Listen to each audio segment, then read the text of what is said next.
This is a story, a road trip story. It's about a young woman, 22 or 23 years old, driving from Minnesota to California for college. Her name was Carrie, and she was on her own. It was just her and her dad back in Minnesota, her mom having died when she was very little. Her dad worried about her, but he'd given her a good car and made sure she'd had some self-defense classes and could handle herself. So he was fairly confident she could arrive safely, and she was too. Carrie was always very confident. But it was a lonely ride to California. From the prairies to the desert, pretty much all the way to the mountain range right before Los Angeles, there wasn't a lot of company. One year along the way, Carrie saw a hitchhiker. It was a young woman, right about her age, standing out in the heat of the desert. This was in that old seabed territory in Utah where everything looked as if it was from the end of the world, a Martian landscape. And here, out in the heat, was this girl, 22 years old, not very well dressed. She had on tiny jean shorts, a halter top along with a cowboy hat and boots, and a pair of mirrored sunglasses. Carrie thought she should really pull over and pick up the girl because she was going to be picked up sooner or later dressed like that, and not necessarily by someone who means her well. The girl was overjoyed that another single woman had picked her up. They drove for a while and talked and learned a little bit about each other. The woman said her name was Rita and she was from New York City originally, but had been all over the place. Her story kept changing slightly, Carrie noticed. First, she was headed to California to see her mother. Then there was talk of an aunt in Oregon that she was going to see. Carrie was aware of this shifting story and felt a little embarrassed for Rita. She talked of being in Broadway shows and movies and of modeling in Paris. Carrie just smiled, the way you'd smile at a little child telling stories. "You know there's a lot of gold up here, right?" Rita said out of the blue. Carrie just smiled. She doubted there was much gold left up in these mountains, and she doubted someone like Rita, dressed as she was as an 80s rock video dancer, knew much about prospecting. "Seriously," Rita persisted, "there's tons. Look what I pulled out of the ground just today." Rita reached back to her pack and fiddled with some zippers. In a moment, she brought out a small rock about the size of a golf ball. It was mostly gray, but with some flakes of dim gold in it. Carrie took her eyes off the road just long enough for a closer look. She didn't know much about geology, but she had the idea that this might actually be a small sample of the real thing. Gold. "It's locked in quartz," Rita said, "but there's plenty of gold in there. Just have to refine it out." Carrie glanced up and saw Rita's eyes fixed on hers, holding her in a steady gaze. There was something unnaturally still about Rita's eyes, like they were a doll's eyes made of glass, and Carrie felt a chill despite the desert heat. "Trade you a Coke," Rita said suddenly.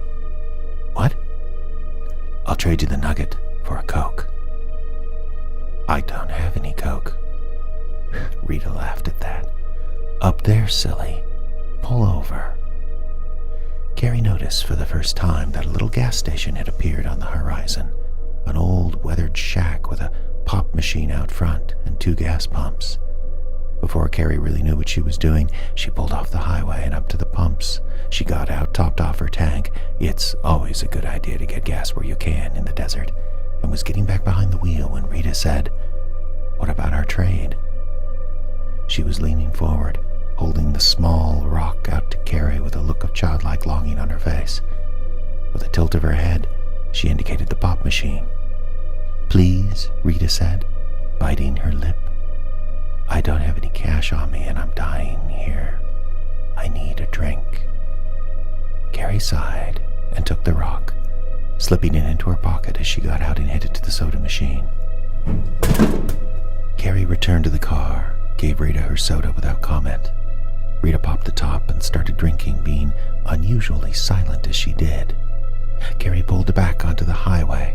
They drove in silence for a minute or two. Then suddenly a man popped up in the back seat and Carrie screamed. "It's all right," Rita said, laughing. Carrie steadied the wheel while looking at the man through the rear view. He was about their age, shirtless, no bag or backpack or anything, and he was good-looking, but Carrie scarcely noticed. Rita was nonchalant. "Oh, this is Brad," she said. "I met him back at the gas station. He needs a ride." "Hey," the man said with a country drawl. So Carrie weighed her options. She could pull over right away and kick them both out. She could pull over and kick Brad out, though Brad didn't look like he was planning to take a long trip that day, and kicking him out in the desert might lead to his early demise. Or Carrie thought she could bide her time. They had over a day left before getting to Los Angeles. They were going to have to stop and rest. And Brad, well, to be honest, Brad looked like a big, goofy kid who'd been hanging around the gas station and just thought he'd ask for a ride. So Carrie decided to bide her time. A few hours went by. They got to know each other a little better. Brad, like Rita, had a story that kept changing. He was headed to Los Angeles because he had a job. He was going to see an uncle in Nebraska, which was, of course, the opposite direction. He said all kinds of things. None of it really made sense. Carrie got to the point where she wasn't saying anything anymore. She just gripped the wheel and listened.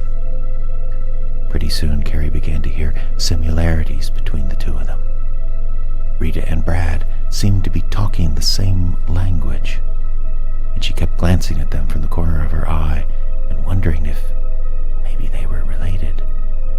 The resemblance was striking.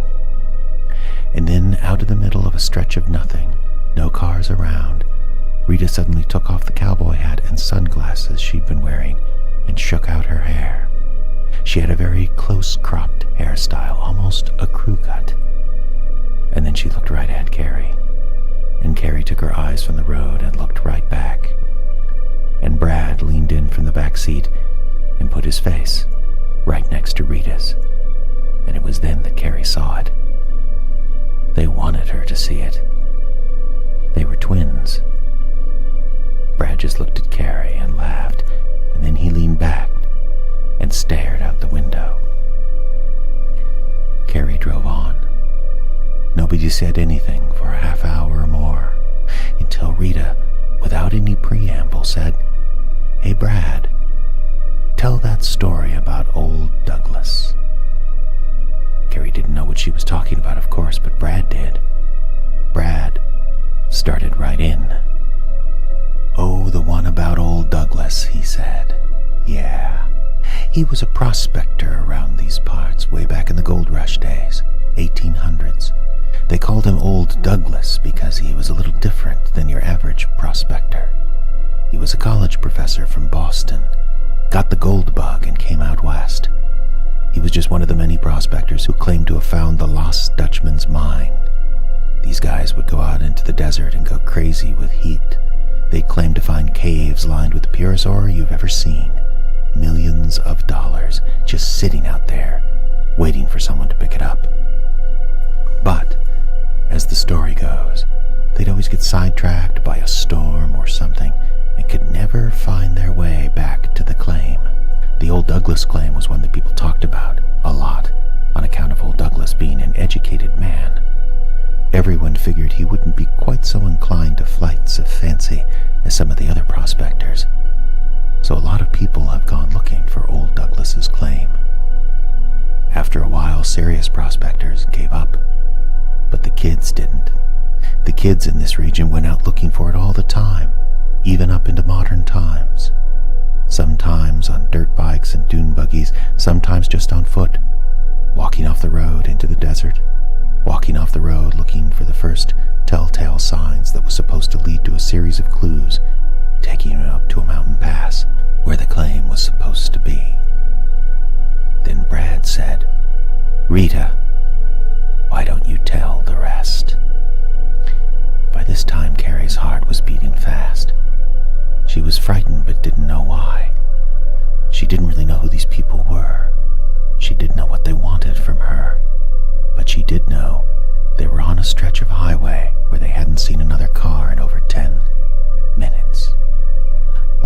of the story," Rita said. "That's about these kids. 4 of them. This happened not too long ago.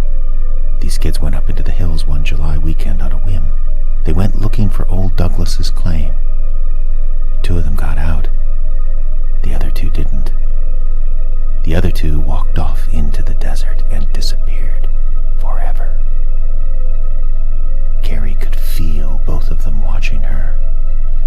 "Those 2 were twins," Rita said. "Twins from right around here. They were popular. They were both going to go to college. One was going to study law, the other architecture. But none of that happened. You know the worst part, though? The worst part is that they couldn't even have a proper funeral because their bodies were never found. Their bones are still up in the desert there someplace, waiting for somebody to carry them out. Their bones have surely been picked dry by now." "Dry as dust," Brad said, and his voice was different. It was low, threatening, a touch of menace in it that hadn't been there before. About that time, Carrie saw another gas station. She'd been so engrossed in the story that she hadn't noticed it until they were practically upon it. She slammed on the brakes, cranked the wheel, and slid off the road into the gravel parking lot. "I need to go to the bathroom," she stammered, putting the car in park and ripping the keys from the ignition. She unbuckled her seatbelt, and as she opened the door, she practically fell out onto the hot gravel. Had she felt Brad's hand on her shoulder as she opened the door? Had she seen Rita make a last-second lunge as she tumbled out? She couldn't be sure. She just walked away as fast as she dared.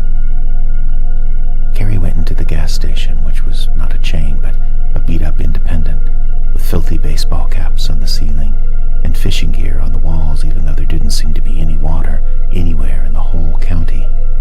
There was an old man behind the counter. She asked to use the restroom, and he pointed to it. She closed the door quietly and just leaned against the sink for 10 minutes. She washed her face as best she could, but the water was warm, almost too warm to bear. Finally, after her heartbeat had slowed, Carrie came out into the store and grabbed a water from the cooler, thinking she should buy something if she used the restroom. She came up to the counter and set the bottle down, reached for her wallet, and then, as she went to give the old man the money, she happened to notice a flyer tacked on the wooden post right next to the cash register. It was a "Have you seen me?" poster. On it was a picture of 2 teenagers, and it said their names were Rita and Brad. The flyer looked old and weathered. Carrie felt her blood turn to ice. She pointed to the flyer. "I remember hearing about those 2, she lied. "Did they ever find them?" "Nope, never did," the old man said. "Course, some people say they still see 'em along the road sometimes. It all depends on how sensitive you are to that kind of thing." The old man was looking at Carrie now, squinting at her, sizing her up. She felt naked under his gaze. "They say," he continued, "they're always along the road looking for people to come up into the desert with them. They say if you go with them, you'll never come back." And then the man leaned forward and lowered his voice. "Have you seen anything strange along the road, miss?" Carrie ran through her options. Should she tell the old man? Ask him to come out to her car? Should we call the police?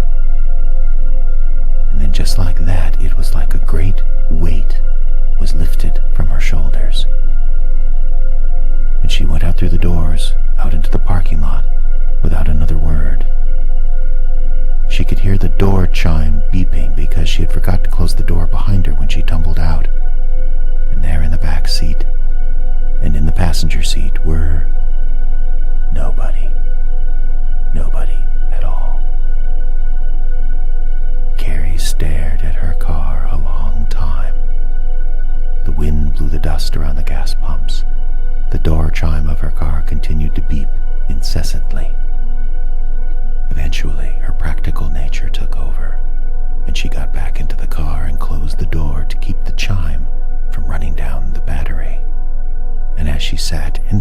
seat, she felt something poke her hip from her pocket, and she remembered the gold nugget. Carrie reached into her pocket and pulled out something that felt like a small rock, and when she held it up into the light, she could clearly see what it was. It was bone, a small piece of dried human